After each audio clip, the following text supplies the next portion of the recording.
यहाँ पर हम 12th क्लास का जो फर्स्ट चैप्टर है बायोलॉजी का रिप्रोडक्शन इन फ्लावरिंग प्लांट शुरू करते हैं।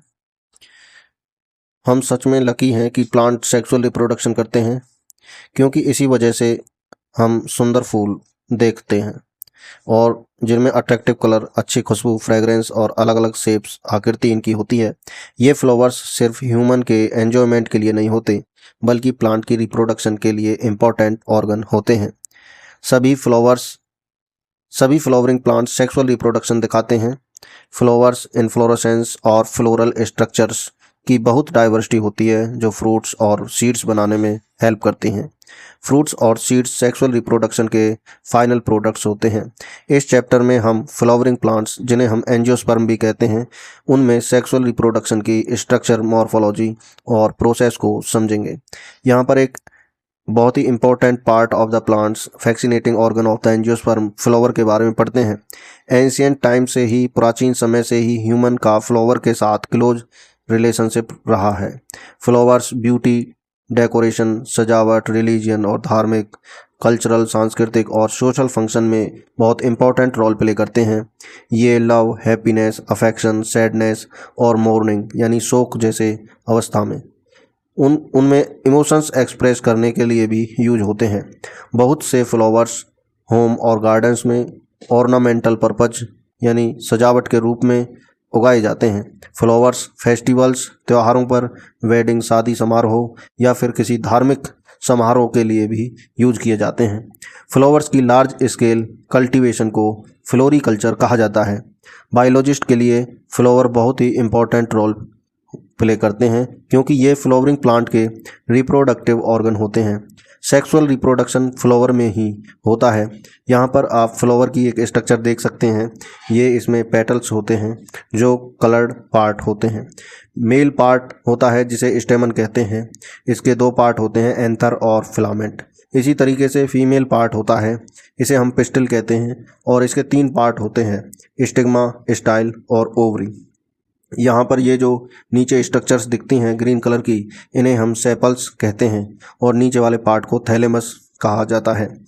एक टिपिकल फ्लावर में अलग अलग पार्ट होते हैं। इनमें से दो सबसे इम्पॉर्टेंट पार्ट होते हैं, एंड्रोइशियम जो कि मेल रिप्रोडक्टिव पार्ट होता है, एक रहता है गाइनोइशियम जो फीमेल रिप्रोडक्टिव पार्ट होता है। फ्लावर प्लांट पर दिखने से पहले ही प्लांट के अंदर कई हार्मोनल और स्ट्रक्चरल चेंज शुरू हो जाते हैं। यानी फ्लावर बनने से पहले प्लांट के अंदर कई हार्मोनल और स्ट्रक्चरल चेंज होते हैं। इन चेंज की वजह से फ्लोरल प्रीमोर्डिया का निर्माण होता है और फिर उसका डेवलपमेंट होता है। यानी फूल से पहले एक स्ट्रक्चर आती है जिसे फ्लोरल प्रीमोर्डिया कहते हैं। सबसे पहले इन्फ्लोरेसेंस बनते हैं, फिर फ्लोरल बर्ड और बाद में फाइनली फिर फ्लावर डेवलप हो जाते हैं। फ्लावर के अंदर रिप्रोडक्टिव स्ट्रक्चर्स भी डेवलप होते हैं।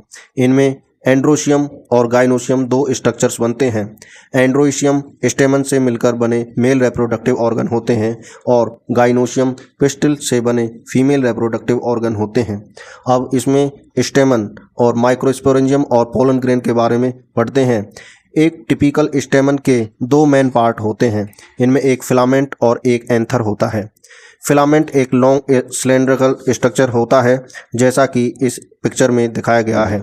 ऊपर वाला जहाँ पे दो लोब होती हैं इसे एंथर कहते हैं, और ये लॉन्ग सिलेंड्रिकल स्टॉक होता है जिसे फिलामेंट कहते हैं। फिलामेंट लॉन्ग सिलेंड्रिकल स्टॉक होता है। फिलामेंट का जो लोअर एंड है वो फ्लावर के थैलेमस या फिर पेटल से जुड़ा हुआ होता है। अलग अलग प्लांट स्पीशीज में स्टेमन की संख्या और स्टेमन का साइज अलग अलग होता है। एक टिपिकल एंजियोस्पर्म का जो एंथर होता है वो बाइलोब्ड होता है, उसमें दो लोब होती हैं। हर लोब में दो थीका होती हैं, दो चैम्बर्स होते हैं, इसलिए इसे डाइथीकस कहा जाता है। आमतौर पर एक लॉन्गिट्यूडनल ग्रुप्स दोनों लोब्स को अलग अलग करती है, लॉन्गिट्यूडनल ग्रुप। ट्रांसवर्स सेक्शन में एंथर को जब देखते हैं तो फोर साइडेड यानी टेट्रागोनल स्ट्रक्चर दिखता है, जिसमें 4 माइक्रोस्पोरेंजिया होते हैं। हर लोब में 2 माइक्रोस्पोरेंजिया होते हैं। माइक्रोस्पोरेंजिया एक ऐसी स्ट्रक्चर है जहां पर पोलन ग्रेन बनते हैं। ये माइक्रोस्पोरेंजिया बाद में पोलन सैक्स में डेवलप हो जाती हैं और जिनमें पोलन ग्रेन्स डेवलप होते हैं। यदि माइक्रोस्पोरेंजियम की ट्रांसफर सेक्शन में देखें तो इसकी स्ट्रक्चर सर्कुलर शेप की तरह दिखती है। इसके अराउंड 4 वॉल लेयर्स होती हैं। सबसे ऊपर वाली एपिडर्मिस और उससे नीचे वाली एंडोथीसियम और मिडिल लेयर्स और एक होती है टैपिटम। जैसा कि इस पिक्चर में दिखाया गया है, ये एपिडर्मिस है, ये एंडोथीसियम और एंडोथीसियम के नीचे मिडिल लेयर्स और मिडिल लेयर्स के नीचे टैपिटम। इन लेयर्स के फंक्शन की बात करें तो आउटर 3 लेयर्स जो रहती हैं वो प्रोटेक्शन प्रोवाइड करती हैं और एंथर के ओपनिंग में, एंथर के डेहिसेंस में हेल्प करती हैं, जिससे पोलन ग्रेन रिलीज होते हैं। टैपिटम इनरमोस्ट लेयर होती हैं जो डेवलपिंग पोलन ग्रेन्स जो रहता है, जो डेवलप हो रहा है पोलन ग्रेन, उसको नरिशमेंट देने का काम करती हैं। टैपिटल सेल्स में डेंस साइटोप्लाज्म होता है और जनरली एक से ज़्यादा इनमें न्यूक्लियस होते हैं, इसलिए ये अक्सर बाई न्यूक्लिएट होते हैं। यंग एंथर में हर माइक्रोस्पोरेंजियम के सेंटर में कुछ कॉम्पैक्टली अरेंज्ड होमोजीनियस सेल्स रहती हैं। वो एक टिश्यू बनाती हैं और उस टिश्यू को स्पोरोजिनस टिश्यू कहते हैं, जो कि माइक्रोस्पोरेंजियम के सेंटर में होता है। जैसे जैसे एंथर मैच्योर होता है, स्पोरोजिनस टिश्यू की सेल्स मियोसिस डिवीजन करती हैं और माइक्रोस्पोर टेट्राड बनाती हैं। टेट्राड की सेल हैप्लॉइड होती हैं क्योंकि ये मियोटिक डिवीजन के बाद बनती हैं।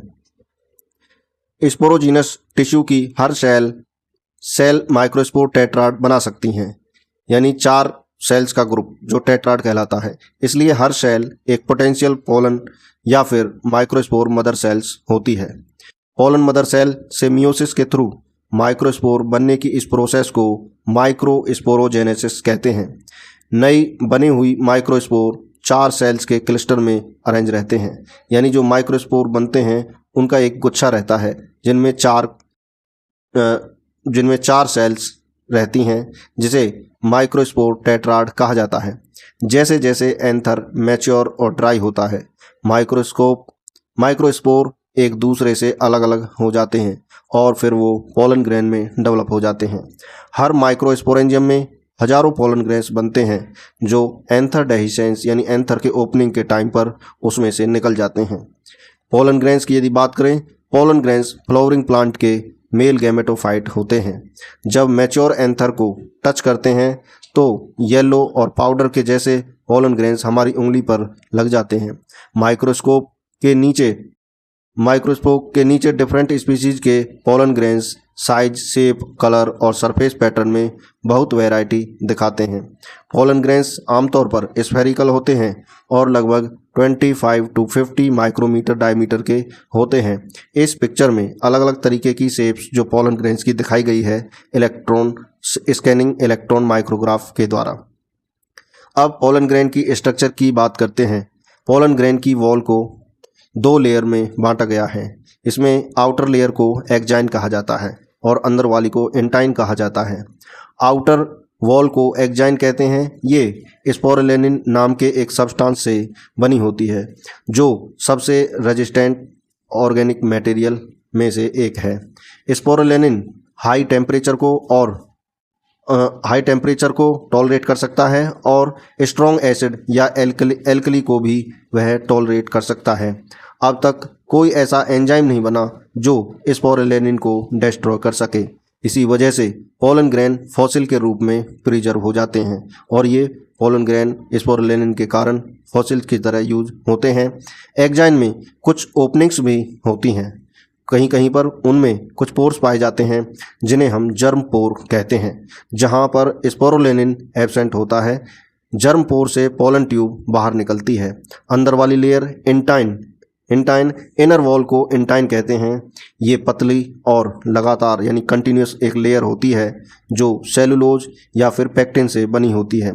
पोलन ग्रेन का साइटोप्लाज्म प्लाज्मा मेम्ब्रेन से घिरा हुआ होता है। मैच्योर पोलन ग्रेन की सेल्स, एक मैच्योर पोलन ग्रेन में जनरली 2 सेल्स होती हैं। जब पोलन ग्रेन मैच्योर हो जाता है तो उसके अंदर 2 सेल्स बन जाती हैं, वेजिटेटिव सेल और जनरेटिव सेल। वेजिटेटिव सेल बड़ी होती है और यह फूड रिजर्व इसमें ज़्यादा होता है। लार्ज न्यूक्लियस और इरेगुलर न्यूक्लियस इसमें पाया जाता है। जनरेटिव सेल छोटी होती है।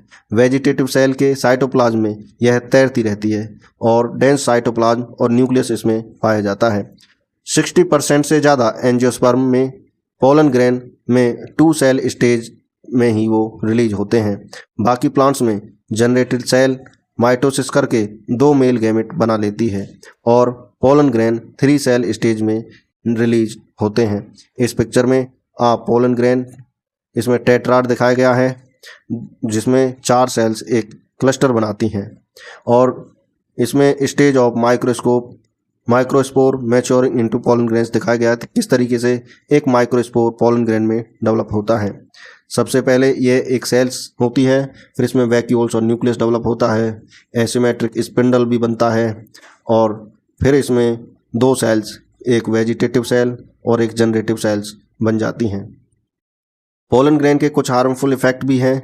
कई प्लांट्स के पोलन ग्रेन्स ऐसे होते हैं जो एलर्जी कॉज करते हैं और श्वास से संबंधित बीमारी यानी रेस्पिरेटरी डिसीज का भी कारण बनते हैं। इनमें कुछ डिसीज जैसे अस्थमा और ब्रोंकाइटिस होते हैं। पार्थीनियम या फिर कैरेट ग्रास का एक कॉमन खरपतवार वीड है, वो भी पोलन एलर्जी कॉज करता है। पोलन ग्रेन्स की कुछ इंपॉर्टेंस भी हैं। पोलन ग्रेन्स न्यूट्रिएंट से भी रिच होते हैं और फूड सप्लीमेंट के रूप में उन्हें यूज किया जाता है। ये टैबलेट्स के रूप में या फिर सिरप्स के रूप में भी आते हैं। माना जाता है कि ये एथलीट्स और रेस हॉर्स जो घोड़े रहते हैं उनकी परफॉर्मेंस इम्प्रूव करने में भी ये यूज होते हैं। पिक्चर में कुछ प्रोडक्ट्स जो मार्केट में अवेलेबल रहते हैं, कुछ पोलन प्रोडक्ट्स दिखाए गए हैं। The energy shake, bee pollen cream, bee pollen etcetera. Viability of pollen grain क्या रहती है? एंथर से रिलीज होने के बाद पोलन ग्रेन को फर्टिलाइजेशन के लिए स्टिग्मा पर जाना पड़ता है। पोलन ग्रेन कितने टाइम तक जिंदा रहते हैं ये उसकी प्रजाति यानी स्पीसीज पर और तापमान पर या ह्यूमिडिटी पर डिपेंड करता है।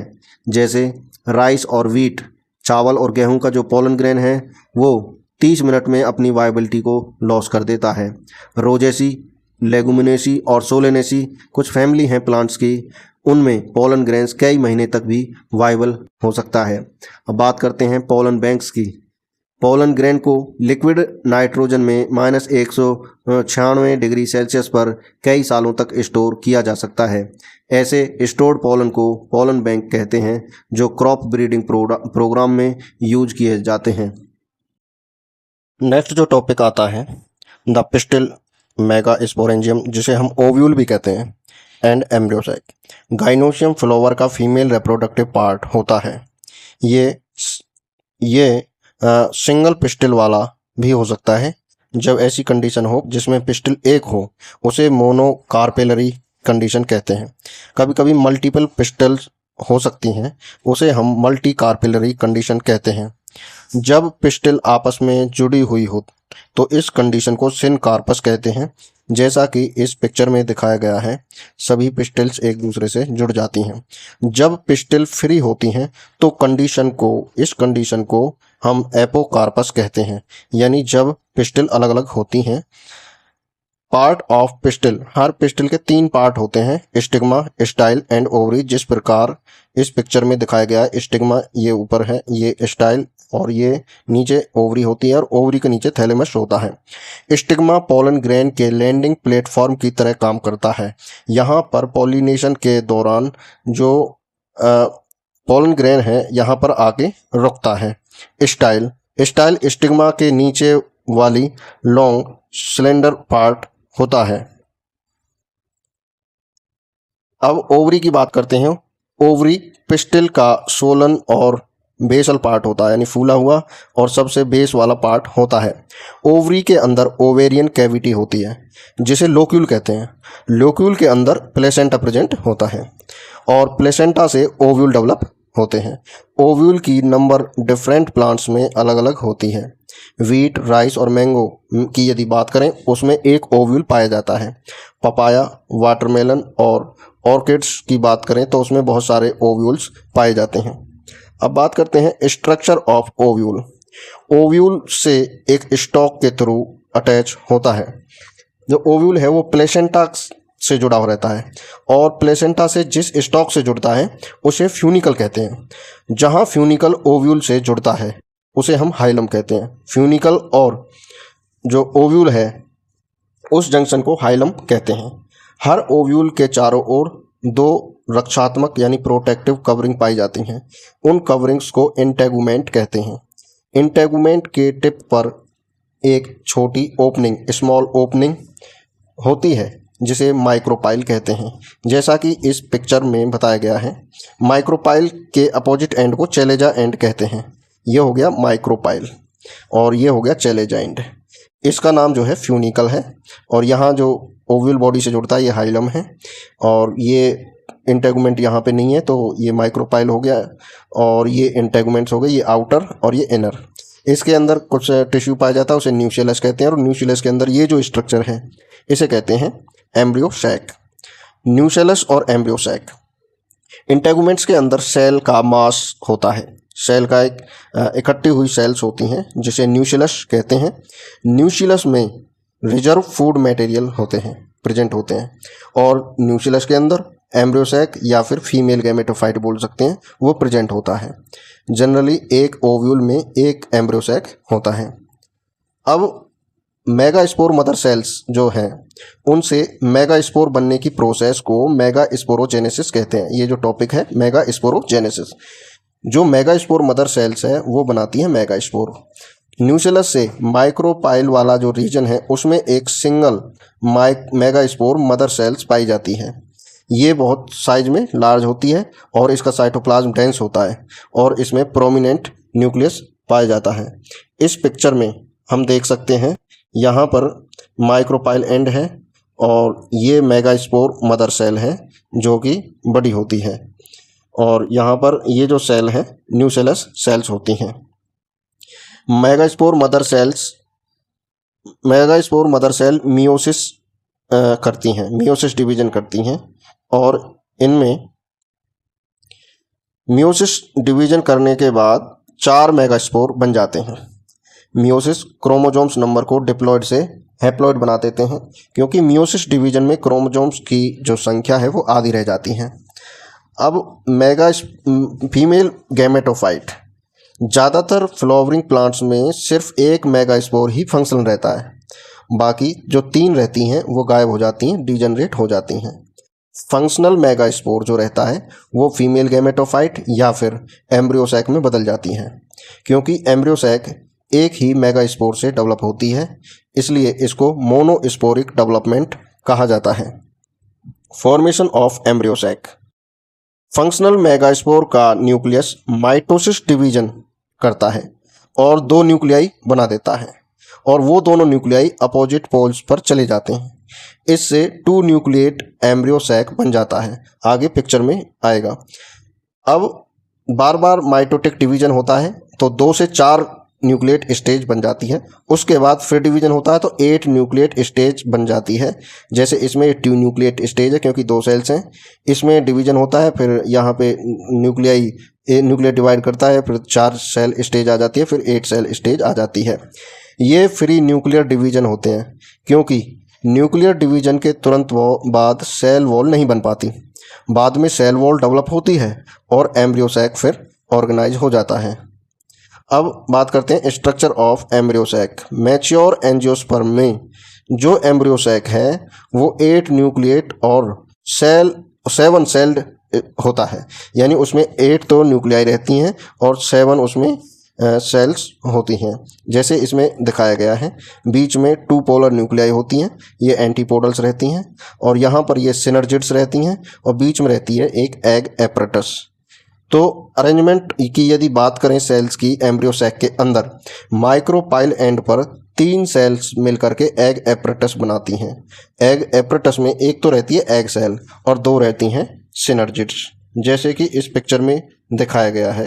नीचे वाली पिक्चर में इसमें ये 2 सिनर्जिड्स हो गई और ये एग सेल हो गई।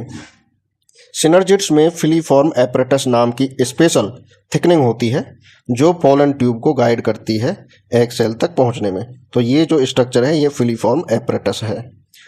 चैलेजा एंड पर 3 सेल्स होती हैं जिन्हें हम एंटीपोडल्स कहते हैं। जैसा कि इसमें दिखाया गया है। सेंटर में एक लार्ज सेंट्रल सेल होती है जिसमें 2 पोलर न्यूक्लियाई प्रेजेंट होते हैं। अब बात करते हैं नेक्स्ट टॉपिक की, पॉलिनेशन की। फ्लावरिंग प्लांट्स में मेल और female gametes respectively pollen grain बनाते हैं और एम्ब्रियो सैक बनाते हैं। इसका मतलब मेल जो है मेल गैमेट बनाते हैं पोलन ग्रेन और फीमेल गैमेट बनाते हैं एम्ब्रियो सैक। क्योंकि दोनों गैमेट्स नॉन मोटाइल होते हैं इसलिए फर्टिलाइजेशन के लिए इन्हें एक साथ लाना जरूरी होता है ताकि पॉलिनेशन हो सके, फर्टिलाइजेशन हो सके, और ये काम पॉलिनेशन के थ्रू होता है। पॉलिनेशन का मतलब है कि एंथर से पोलन ग्रेन्स का पिस्टिल के स्टिग्मा तक ट्रांसफर होना, यानी एंथर से स्टिग्मा की तरफ ट्रांसफर होना, इसे कहते हैं पॉलिनेशन। फ्लावरिंग प्लांट्स में पॉलिनेशन के लिए बहुत सारी अडेप्टेशंस डेवलप हुई हैं और एक्सटर्नल एजेंट का यूज इसमें किया जाता है पॉलिनेशन में, यानी पोलन ग्रेन को एंथर से स्टिग्मा पर ले जाने के लिए कुछ एजेंट्स यूज होते हैं। तो अब बात करते हैं पॉलिनेशन के टाइप्स की। पोलन कहाँ से आता है, उसी फ्लावर का है या किसी दूसरे फ्लावर का है या किसी दूसरे प्लांट का है। इसके आधार पर पॉलिनेशन 3 प्रकार की होती है। उसमें एक है ऑटोगैमी।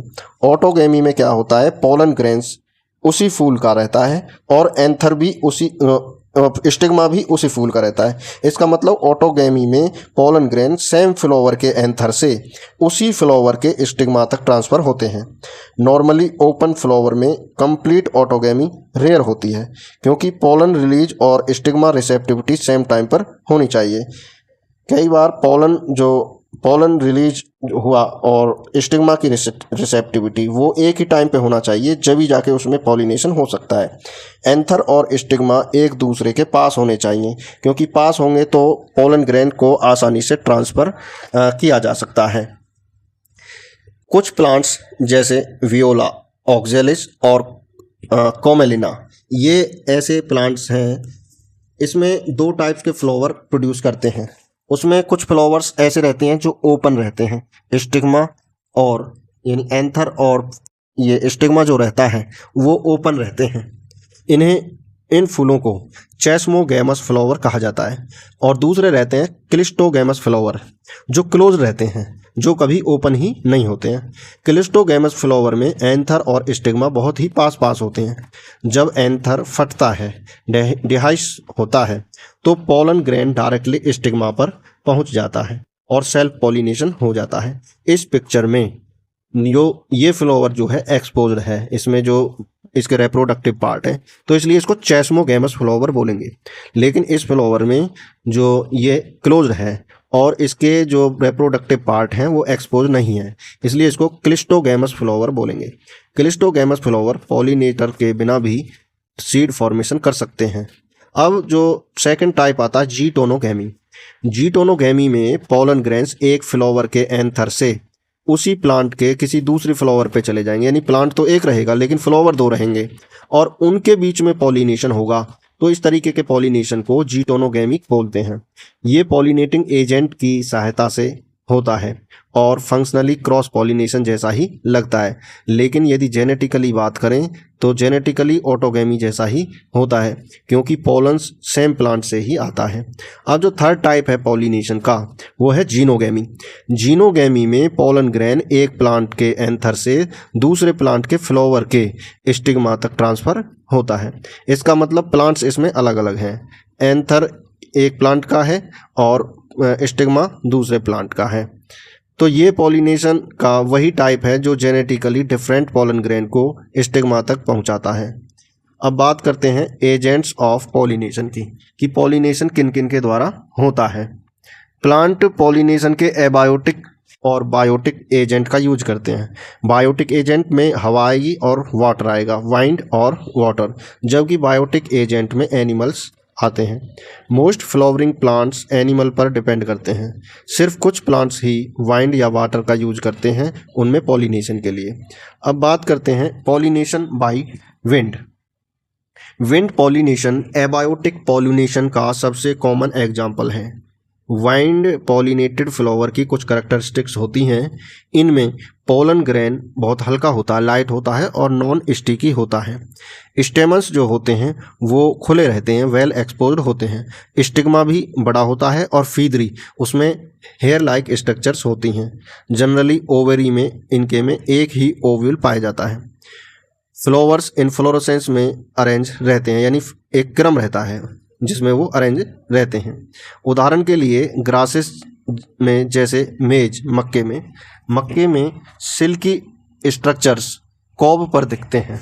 जो मक्का रहता है उसकी जो कॉब रहती है उसमें कुछ सिल्की हेयर लाइक स्ट्रक्चर्स दिखती हैं। वो एक्चुअल में स्टिग्मा और स्टाइल होते हैं जो हवा में उड़ते पॉलन ग्रेन्स को ट्रैप करने का काम करते हैं। अब है pollination by water pollination flowering plant में बहुत रेयर है और मेनली मोनोकॉट प्लांट में ये मिलती है। इस जैसे वेलिस्नेरिया, हाइड्रिला और जोस्टेरा जो जलीय पेड़ हैं। वेलिस्नेरिया में फीमेल फ्लावर लॉन्ग स्टॉक की हेल्प से वाटर सरफेस तक पहुंचता है। मेल फ्लावर या पोलन ग्रेन्स वाटर सरफेस पर रिलीज हो जाते हैं। वाटर करंट यानी पानी का बहाव पोलन को फीमेल फ्लावर तक ले जाता है। सी ग्रास में क्या होता है, सी ग्रास में फीमेल फ्लावर पानी के अंदर रहते हैं। पोलन ग्रेन्स लॉन्ग रहते हैं और रिबन लाइक होते हैं। वाटर करंट पानी का बहाव पोलन को ले जाने का काम करता है। वाटर पॉलिनेटेड प्लांट्स के जो पोलन ग्रेन्स हैं उसके चारों ओर म्यूसिलेज की बनी हुई कवरिंग होती है ताकि वो गीले ना हो। विंड और वाटर पॉलिनेटेड फ्लावर्स कलरफुल नहीं होते और वो ना ही वो नेक्टर प्रोड्यूस करते हैं, यानी जो हिंदी में मरकंद जिसे बोलते हैं, नेक्टर, जिसके द्वारा मधुमक्खी आती हैं उसको लेने के लिए, क्योंकि उन्हें एनिमल्स को अट्रैक्ट करने की ज़रूरत नहीं होती। ऐसे फूलों को एनिमल्स को यानी इंसेक्ट को अट्रैक्ट करने की ज़रूरत नहीं होती, इसलिए ना तो वो कलरफुल होते और ना ही उनमें नेक्टर प्रोड्यूस होता है। अब बात करते हैं pollination by animals. Most flowering plants animals का यूज पॉलिनेशन के लिए करते हैं। इसमें कुछ जैसे बीज, मधुमक्खी हो गई, butterfly, flies, beetles, wasp, ants, moths, birds and bats. इस पिक्चर में दिखा रखा है एक इंसेक्ट किस तरीके से एक फ्लावर पर बैठा है। इंसेक्ट्स में ज़्यादातर जो मधुमक्खी हैं ये सबसे पॉलिनेटर होते हैं।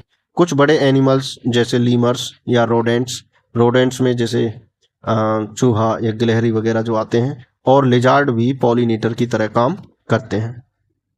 Features of animal pollinated flower. Animal के द्वारा जो पॉलिनेट होते हैं फ्लावर, उनकी फीचर्स क्या होते हैं?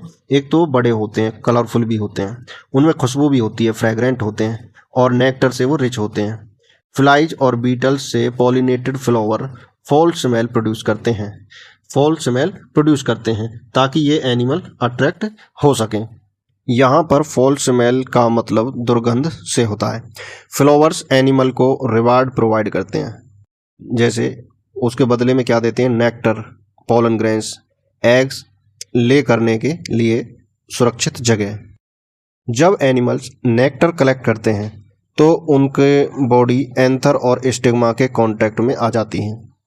जो चिपकने वाले पोलन ग्रेन्स होते हैं, स्टिकी पोलन ग्रेन्स होते हैं, उनकी बॉडी पर चिपक जाते हैं और दूसरे फ्लावर्स तक ट्रांसफ़र भी हो जाते हैं। अब जो नेक्स्ट टॉपिक आता है, स्पेशल प्लांट एनिमल रिलेशनशिप। कुछ प्लांट्स और एनिमल्स में स्पेशल पॉलिनेशन रिलेशनशिप होता है, जैसे युक्का प्लांट और मॉथ की हम डिस्कस करते हैं। मॉथ फ्लावर के ओवरी में एग्स, अंडे डिपॉजिट करता है, यानी मॉथ जो इंसेक्ट है वो फ्लावर के ओवरी में अंडे को जमा कर देता है और साथ ही फ्लावर का पॉलिनेशन भी करता है। लार्वा सीड्स डेवलप होने के साथ ग्रो करते हैं और जो लार्वा हैं जैसे जैसे सीड्स डेवलप होते हैं तो वो भी डेवलप हो जाते हैं। अब बात करते हैं आउट ब्रीडिंग डिवाइस क्या रहती हैं। Most flowering plants bisexual flowers produce करते हैं। ज़्यादातर फ्लावरिंग प्लांट्स में मेल और फीमेल जो रिप्रोडक्टिव पार्ट हैं एक ही फ्लावर पर प्रेजेंट होते हैं, इसलिए सेल्फ पॉलिनेशन आसानी से हो सकती है। कंटिन्यूअस सेल्फ पॉलिनेशन से इनब्रीडिंग डिप्रेशन हो सकता है। प्लांट्स ने सेल्फ पॉलिनेशन को रोकने और क्रॉस पॉलिनेशन को प्रमोट करने के लिए कई मैकेनिज्म डेवलप की हैं। यहाँ पर इनब्रीडिंग डिप्रेशन का मतलब है कि जब कई जनरेशन तक सेम फैमिली या फिर क्लोजली रिलेटेड इंडिविजुअल के बीच ब्रीडिंग होती रहती है तो हार्मफुल रिसेसिव जीन्स ज़्यादा एक्सप्रेस होने लगते हैं। इसके कारण संतान कमज़ोर हो सकती है। इस फेनोमिना को इनब्रीडिंग डिप्रेशन कहते हैं। अब यहाँ पर प्लांट्स ने सेल्फ पॉलिनेशन को रोकने और क्रॉस पॉलिनेशन को बढ़ावा देने के लिए जो मैकेनिज्म डेवलप की हैं, इसमें एक है डिफरेंट टाइमिंग। कुछ प्लांट्स में पोलन रिलीज और स्टिग्मा रिसेप्टिविटी सेम टाइम पर नहीं होती, यानी पोलन जब रिलीज होता है उसका समय कुछ और रहता है और स्टिग्मा रिसीव करता है पोलन ग्रेन को, उस हालत में उस समय नहीं रहता। उसे कहते हैं स्टिग्मा रिसेप्टिविटी, यानी उस टाइम पर नहीं होती। या तो पोलन ग्रेन पहले रिलीज हो जाता है या स्टिग्मा पहले रिसेप्टिव हो जाता है। एक रहता है डिफरेंट पोजीशन, जिसके कारण सेल्फ पॉलिनेशन नहीं होता। कुछ प्लांट्स में एंथर और स्टिग्मा डिफरेंट पोजीशन पर होते हैं, जिससे पोलन ग्रेन सेम फ्लावर के स्टिग्मा तक नहीं पहुंच पाता है। एक है सेल्फ इनकम्पैटिबिलिटी। ये भी ऐसी मैकेनिज्म है जो क्रॉस पॉलिनेशन को बढ़ावा देती है और सेल्फ पॉलिनेशन को कम करती है। ये एक जेनेटिक मैकेनिज्म है जो सेल्फ पोलन को ओव्यूल फर्टिलाइज करने से रोकती है। प्लांट सेल्फ पोलन को रिजेक्ट करती है, पोलन जर्मिनेशन को रोक देती है और पोलन ट्यूब की ग्रोथ को भी रोक देती है। इसे कहते हैं सेल्फ इनकम्पैटिबिलिटी। अब एक है यूनिसेक्सुअल फ्लावर। ये भी एक ऐसी मैकेनिज्म है जो सेल्फ पॉलिनेशन को रोकती है। कुछ प्लांट्स सेपरेट मेल और फीमेल फ्लावर्स प्रोड्यूस करते हैं, यानी मेल किसी और प्लांट पर और फीमेल किसी और प्लांट पर होते हैं। तो इस तरीके के फ्लावर्स को यूनिसेक्सुअल फ्लावर कहते हैं, क्योंकि उस पर एक फ्लावर पर या तो मेल पार्ट होगा या फिर होगा फीमेल। मेल और फीमेल फ्लावर्स सेम प्लांट पर यदि होते हैं तो उन्हें हम मोनोइसियस प्लांट्स कहते हैं। इसमें कास्टर और मेज इनके एग्जाम्पल हैं। ये ऑटोगेमी को प्रिवेंट करता है लेकिन जीटोनोगेमी को नहीं। अब बात करते हैं डायोसियस प्लांट्स की। जब मेल और फीमेल फ्लावर्स डिफरेंट प्लांट्स पर होते हैं, एग्जाम्पल के लिए पपाया, और ये ऑटोगेमी और जीटोनोगेमी दोनों को रोकने का काम करता है डायोसियस प्लांट। अब बात करते हैं पोलन पिस्टिल इंटरेक्शन। पॉलिनेशन हमेशा करेक्ट पोलन ट्रांसफ़र की गारंटी नहीं देता कि उसमें पॉलिनेशन के दौरान करेक्ट पोलन ग्रेन ट्रांसफ़र हुआ है। कभी कभी दूसरी स्पीसीज का पोलन ग्रेन या फिर उसी का सेल्फ पोलन भी स्टिग्मा पर आ जाता है। पिस्टिल आइडेंटिफाई कर सकता है कि पोलन कंपैटिबल है या फिर इनकम्पैटिबल है।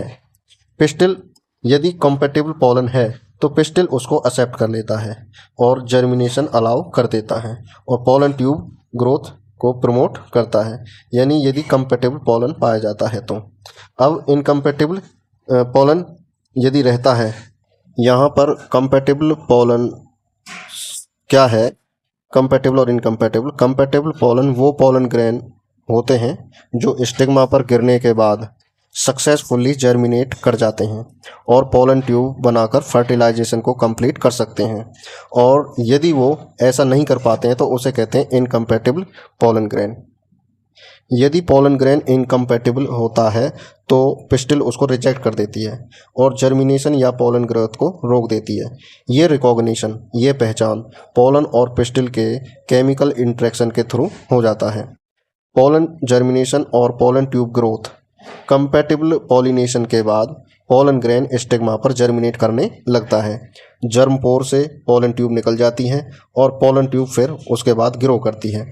वह स्टिग्मा में जाती है, फिर स्टाइल और उसके बाद ओवरी से होती हुई ओव्यूल तक पहुंच जाती है। पोलन ट्यूब माइक्रोपाइल के थ्रू ओव्यूल में एंटर कर जाती है और फिर फिलीफॉर्म अपरेटस की सहायता से सिनर्जिड्स में एंटर कर जाती है।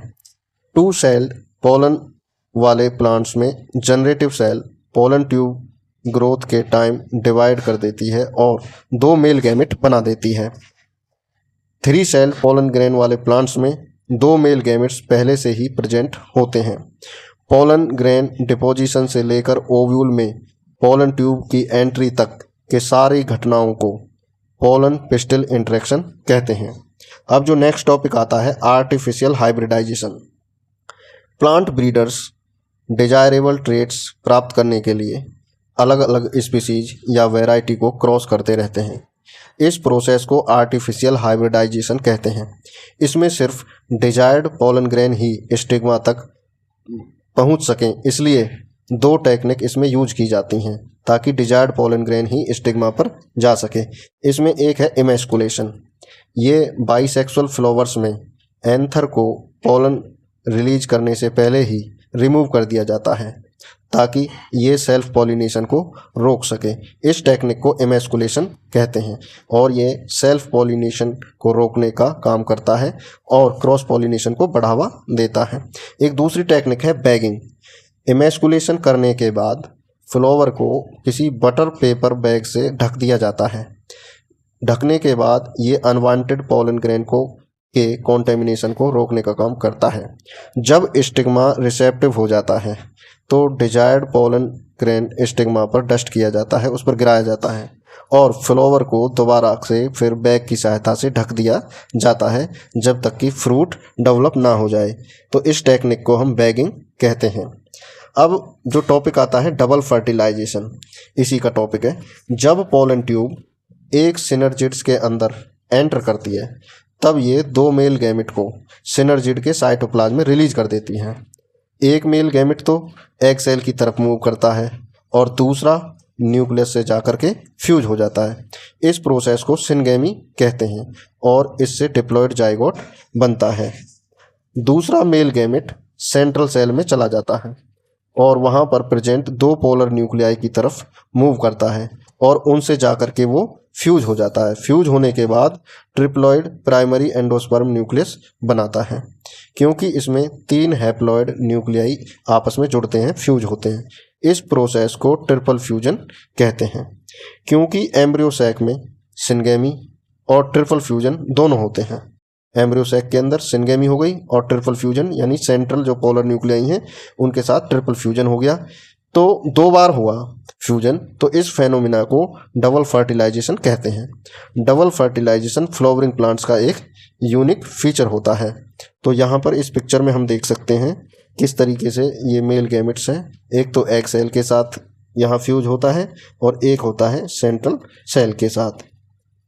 अब ट्रिपल फ्यूजन जब हो जाता है तो central cell primary endosperm cell, जिसे हम PEC कहते हैं, उसमें बदल जाती है और एंडोस्पर्म में डेवलप हो जाती है और जो जाइगोट बनता है वो एम्ब्रियो में डेवलप हो जाता है। अब नेक्स्ट जो टॉपिक आता है पोस्ट फर्टिलाइजेशन में कौन कौन से स्ट्रक्चर्स और इवेंट्स हैं उनके बारे में पढ़ेंगे। डबल फर्टिलाइजेशन होने के बाद होने वाली घटनाओं को पोस्ट फर्टिलाइजेशन इवेंट्स कहते हैं।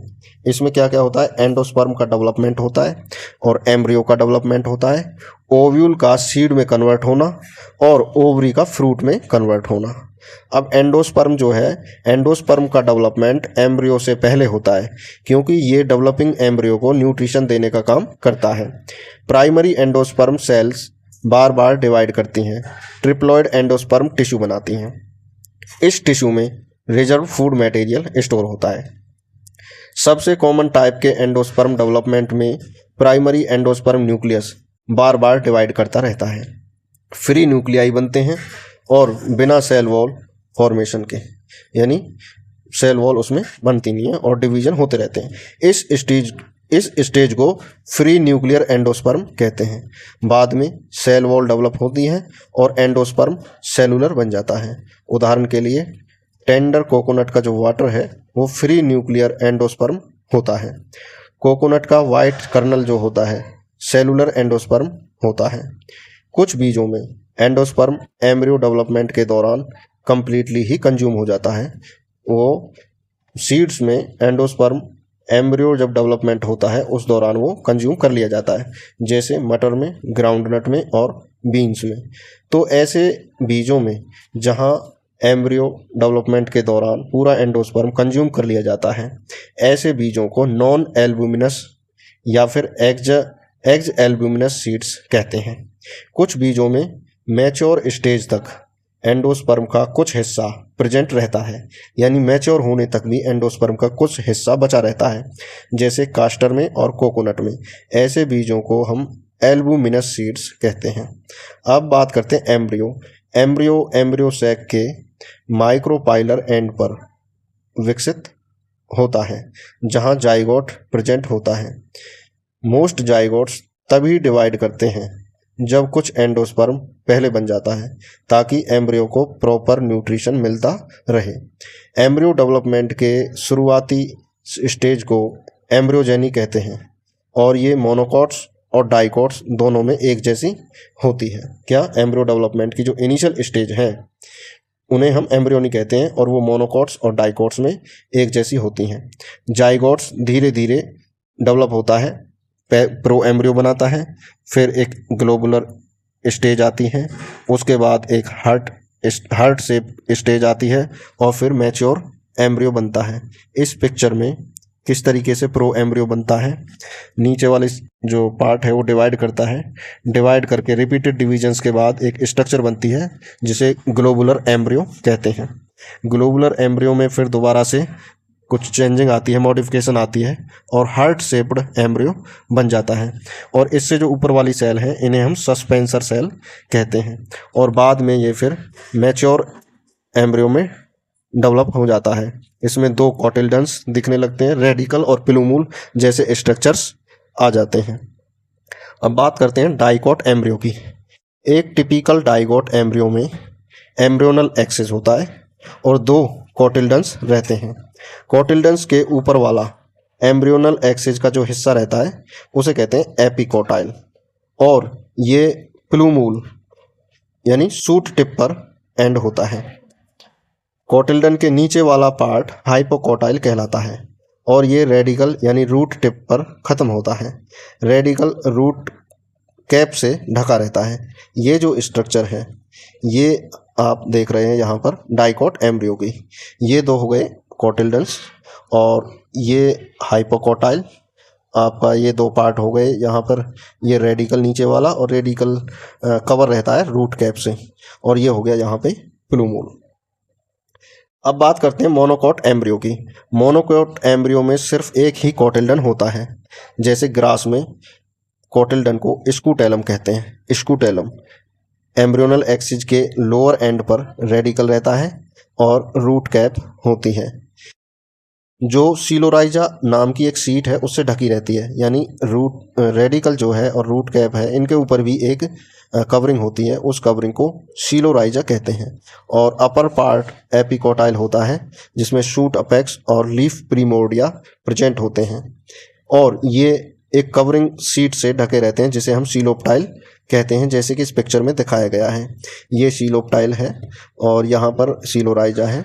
सीलोप्टाइल के नीचे ये सूट अपेक्स है, और यहाँ पर ये सीलोराइजा जो कवरिंग है ये है।